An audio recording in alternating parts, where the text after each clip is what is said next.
February the 6th, 1685, Whitehall Palace. The King of England is dying, and the most respected physicians in the country are standing around his bed doing everything their science permits. They have already bled him. They have blistered his scalp and shaved his head. They have forced him to swallow purges until there is nothing left to purge. And now, as Charles II slips in and out of consciousness, one of his doctors administers the treatment the king himself trusts above all others. A few drops of a dark liquid, measured carefully into a glass. The medicine is called the King's Drops. Charles paid a fortune for the recipe years earlier and had a private laboratory built at Whitehall so he could distill it himself. And its principal ingredient, the thing that made it precious, the thing the king believed would pull him back from death, was human skull. Ground, dissolved in alcohol and swallowed by the reigning monarch of England in front of a room full of the finest medical minds in Europe, none of whom thought there was anything strange about it at all. That is where I want to begin. Not with the horror of it, but with the ordinariness. Because the story we tell ourselves about medicine is a story of steady progress out of superstition. And this does not fit that story.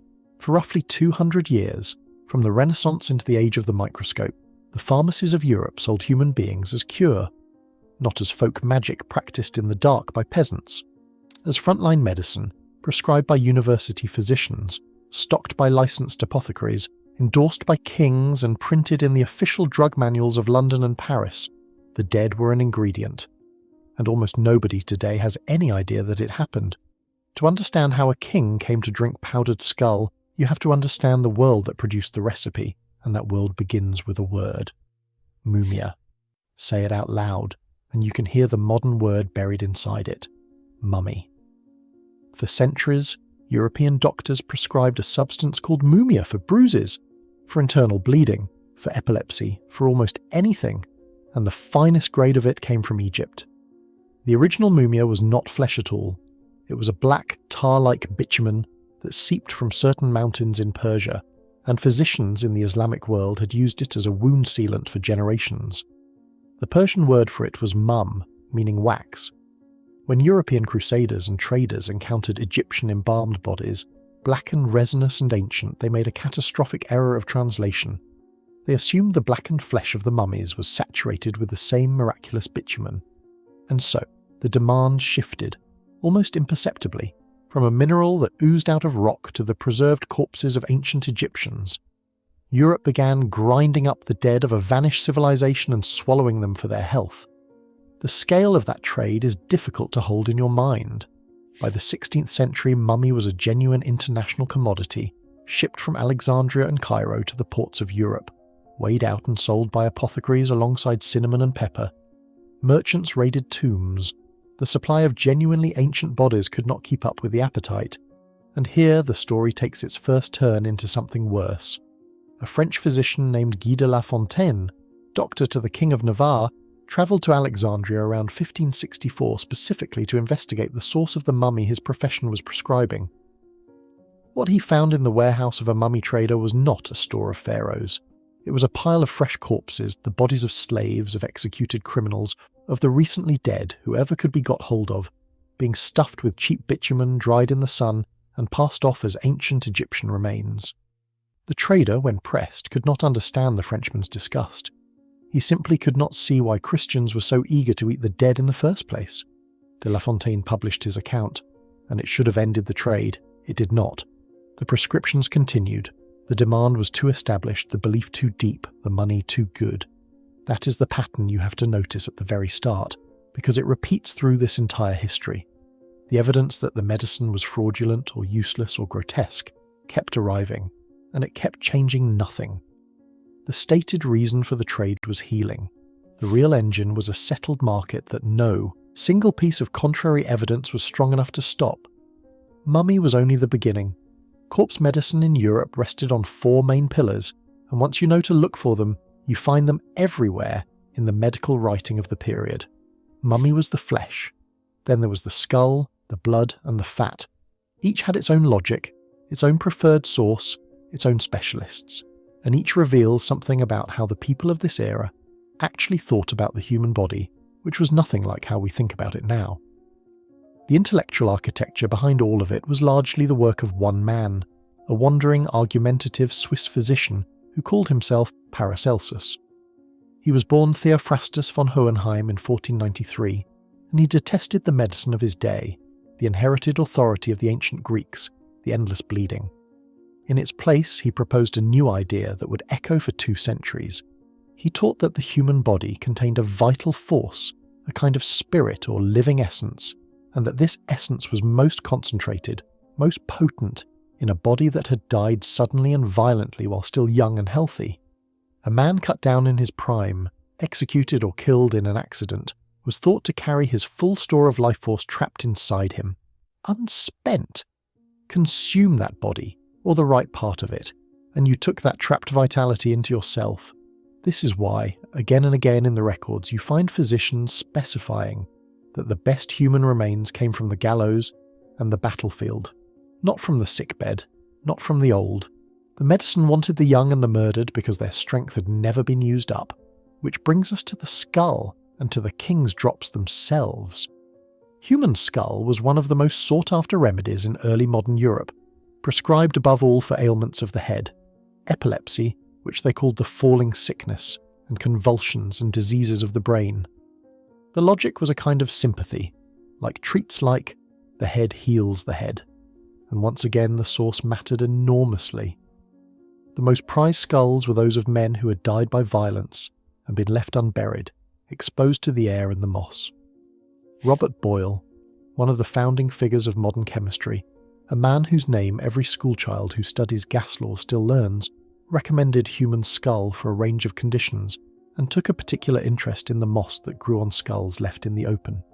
This moss had a name, Usnea, and it was believed to be especially powerful precisely because it had drawn its life from a human head that had died without the peace of burial. In Ireland and elsewhere, skulls were reportedly gathered and exported for exactly this purpose, a commodity, like the mummy, weighed and sold. Charles II's famous drops came out of this tradition and were refined into something almost fashionable. The recipe is generally traced to Jonathan Goddard, a physician and a Fellow of the Royal Society, and the king acquired it from him, according to accounts of the period, for a sum in the thousands of pounds, an enormous amount of money for a recipe. The preparation involved taking human skull, sometimes specified as the skull of a man who had died a violent death, and distilling it with spirits of wine and other ingredients into a liquor. The king was so taken with it that he set up his own laboratory to make it himself. And here is the detail that turns this from a curiosity into something that should genuinely unsettle you. The king's drops were not the eccentric habit of one strange monarch. They became a broadly known remedy in England, prescribed to others, mentioned in the correspondence of the age. The physician Thomas Willis, whose careful dissections of the brain gave us the term neurology, and whose name is still attached to a ring of arteries at the base of your skull, the Circle of Willis, also worked with preparations drawn from the human head. These were not fringe figures. These were the men building the foundations of the science we now trust. And in the same careers, with the same hands, they ground human bone into medicine. The blood is where the practice comes closest to the surface, because unlike a distilled tincture, drinking blood could not be dressed up. In parts of Germany, and the accounts here are consistent across multiple sources, epileptics would gather at the scaffold on execution days. When the blade fell and the body of the condemned dropped, they would push forward with cups to catch the blood while it was still warm and drink it on the spot, in the belief that the fresh vitality of a violently killed young body would drive out their disease. The executioner, in these communities, was not only a killer, he was a kind of healer, a dealer in bodies and parts, a man who stood at the exact point where a life ended and a medicine began. This was not an ancient superstition dying out. Reports of blood drinking at German execution sites persisted into the 18th and even the 19th century, and it had a long pedigree behind it. The Roman writer Pliny the Elder, writing his natural history in the 1st century, recorded that epileptics in Rome would drink the blood of slain gladiators for the same reason, to absorb the strength of a strong man dying young. The idea that the blood of the violently killed could cure the falling sickness ran, unbroken, from the arenas of imperial Rome to the town squares of Enlightenment Germany. 1700 years, and in all that time nobody stopped to ask why. If the blood of the healthy dead were truly medicine, the healthy did not simply live forever. Then there was the fat. Human fat rendered from bodies was a standard topical medicine across much of Europe, used for rubbing into aching joints, treating gout, dressing wounds, and easing the pain of nerves. In German it had a blunt and terrible name that translates roughly as poor sinner's fat, the sinner being the executed criminal from whose body it was taken. Once more, the executioner is at the centre because it was often he who rendered the fat and sold it. Apothecaries stocked it. It appears in the price lists and the drug inventories of the period as an ordinary line item, no more remarkable to the people writing those lists than any herb or oil. A body, broken down into its useful parts and sold across a counter. I want to be careful and honest here, because this is the point in the research where the temptation to exaggerate becomes strongest, and this history does not need exaggeration to be disturbing. There are more lurid claims that float around this subject, and some of them do not hold up. The most famous is the so-called mellified man, the account of elderly men in Arabia who supposedly ate nothing but honey until they died, were then submerged in honey for a century, and emerged as a human confection used to heal broken limbs. That story comes to us second hand, recorded by the great Chinese naturalist Li Shizhen in his 16th century Pharmacopoeia, and even he reported it with open skepticism, noting he could not vouch for its truth. It is almost certainly legend. I mention it not to use it, but to set it aside because the difference between the honeyed man legend and the king's drops is the difference between rumour and record. Charles II drinking skull is not a legend, it is documented history, and that is what makes it so much harder to look away from. So how well documented is all of this really? This is the part that matters, because it would be easy to hear these stories and assume they are the same kind of half-sourced internet folklore that attaches to any grim subject. They are not. The definitive modern study is the work of Richard Sugg, a scholar at Durham University who spent years assembling the primary sources into a single account, published in 2011 under a title that leaves nothing to the imagination, A History of Corpse Medicine from the Renaissance to the Victorians. Sugg's central and most important finding is not that these things happened, which was never really in doubt to anyone who read the old medical texts. It is that they were mainstream, that corpse medicine was not the practice of witches and quacks operating in the shadows, but the endorsed, respectable, learned medicine of the elite, prescribed by the same physicians who attended royalty and sat in the new scientific societies. The people eating the dead were, disproportionately, the educated and the wealthy. Independently, a literary scholar named Louise, working in Australia at the University of New England, examined the same phenomenon through the writing of the period and published her own study of medicinal cannibalism in early modern English literature in the same year. She found that corpse medicine was so embedded in the culture that it surfaces in the plays and poems of the age, in Shakespeare and his contemporaries, as an assumption the audience simply shared. Two scholars, two disciplines, two continents, arriving at the same conclusion from different directions. This was not marginal. It was the centre. The primary sources themselves are the strongest evidence of all. The official London Pharmacopoeia, the authoritative catalogue of approved medicines, listed human-derived remedies. Nicholas Culpeper, the great populariser of medicine, who tried to put healing into the hands of ordinary English people in the 17th century, included human ingredients in his compendium, skull, fat, and the rest, described plainly with their uses, exactly as he described the herbs. The historian Karl Dannenfeldt wrote a careful scholarly article, published in the 16th Century Journal in 1985, tracing the mummy trade and the 16th century debate over it in exhaustive detail, showing that the practice was argued over by serious men who took it entirely seriously. And crucially, there was dissent at the time, which is itself proof of how normal the mainstream position was. Ambroise Paré, the most celebrated surgeon of 16th century France, a man who served 4 French kings, wrote openly against the use of mummy. He argued it did no good, that it caused stomach pain and foul breath, that the whole trade was a fraud built on robbed graves and faked corpses. He was right. And he was ignored, in the same way De La Fontaine's warehouse discovery was ignored, because a lone voice of reason has never once, in the entire history of medicine, been enough to shut down a profitable and comforting treatment before the culture around it was ready to let go. I sat with this material for a long time before I understood what actually disturbed me about it, and it was not the eating. Every culture has done difficult things with its dead. What disturbed me was the respectability. I had assumed, the way I think most people assume, that if something this strange had really been standard practice, it must have belonged to the ignorant and the desperate, to a medicine of amulets and incantations that real science swept away. And the truth is, the reverse. It was the cutting edge. It was Boyle and Willis and the King.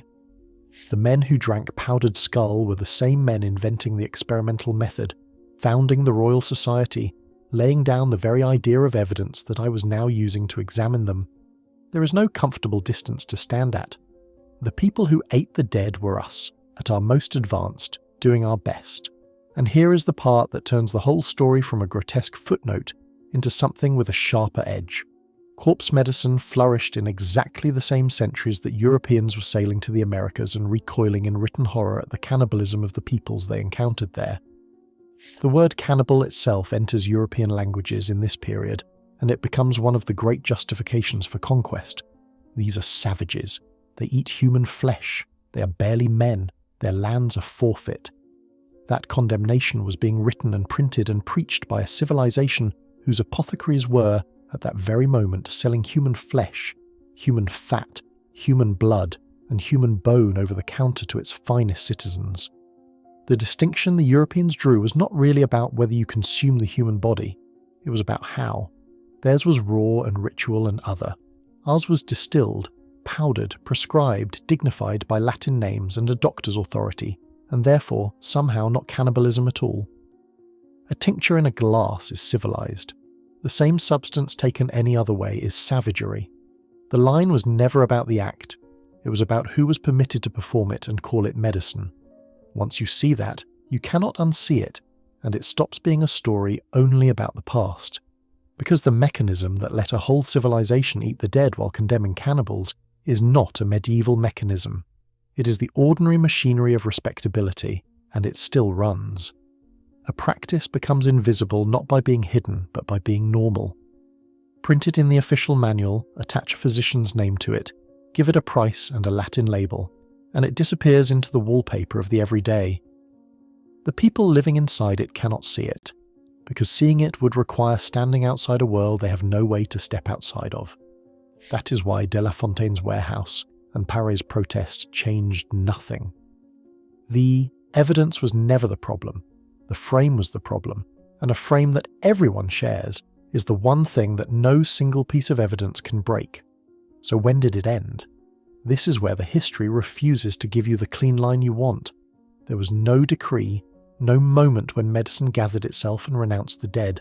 It simply faded, unevenly, as the theory underneath it collapsed and newer ideas about the body took its place. But it faded far more slowly and far more recently than any of us would guess. Skull and mummy preparations lingered in European pharmacy into the 18th century, the century of Enlightenment, of Newton's afterglow and Voltaire, and the birth of the modern world. And the very last chapter of the story is almost too strange to believe. It ends not in a pharmacy, but in an artist's studio. Ground Egyptian mummy, the same commodity that had been swallowed for health, found a second life as a pigment. It made a rich brown paint prized by painters, and it was sold under the honest and horrifying name of Mummy Brown.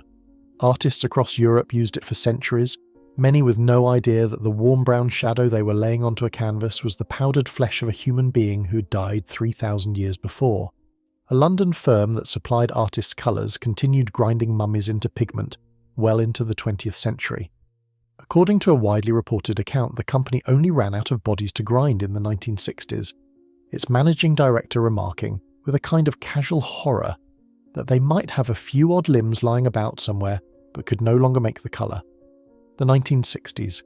There are people alive right now who were born before the last of Europe's medicinal and pigmentary mummies had been used up. I keep returning to that image, because it collapses all the comfortable distance the subject seems to offer. We imagine this belongs to a darker, more ignorant age, safely sealed off from us by the Great Wall of scientific progress. And then you find the thread running unbroken from a Roman gladiator's blood, through a warehouse of faked corpses in Alexandria, through a dying king raising a glass of dissolved skull to his lips, through a Victorian painter dipping a brush into powdered pharaoh, and out the other side into living memory. The wall was never there. There is only a gradient, and we are standing on the near end of it, and the far end is closer than we were ever taught. The questions that remain are the ones that should follow you out of this. If the most respected medicine of one era, prescribed by its greatest minds and endorsed by its kings, turns out from the vantage of a few centuries to have been the systematic consumption of human corpses, what exactly gives us the confidence that our own most respected practices will look any different to the people 300 years from now? What are we doing right now, printed in official manuals, attached to trusted names, given prices and Latin labels and the full dignity of science, that our descendants will struggle to believe we could not see? The people who drank the dead were not fools. They were the smartest people of their world, working from the best theory they had inside a frame they could not see the edges of. That was their only failure. It is not a failure anyone ever fully escapes. It is simply the water we all swim in, and the water changes so slowly that no one living in it ever feels wet. Charles II died on that February morning in 1685, despite the skull, despite the bleeding, despite everything the finest medicine in Europe could pour into him. His last recorded words were an apology to those around him for taking such an unconscionable time about dying. The physicians packed away their instruments. The recipe for the king's drops did not die with him. It went on being made and taken and trusted for generations after the man who paid a fortune for it was in his grave, and nobody who swallowed it thought there was anything to explain. The skull was just medicine. The dead were just an ingredient. The strangest thing in this entire history is not that they did it. It is how completely and how quickly an entire civilization managed to forget that it ever had.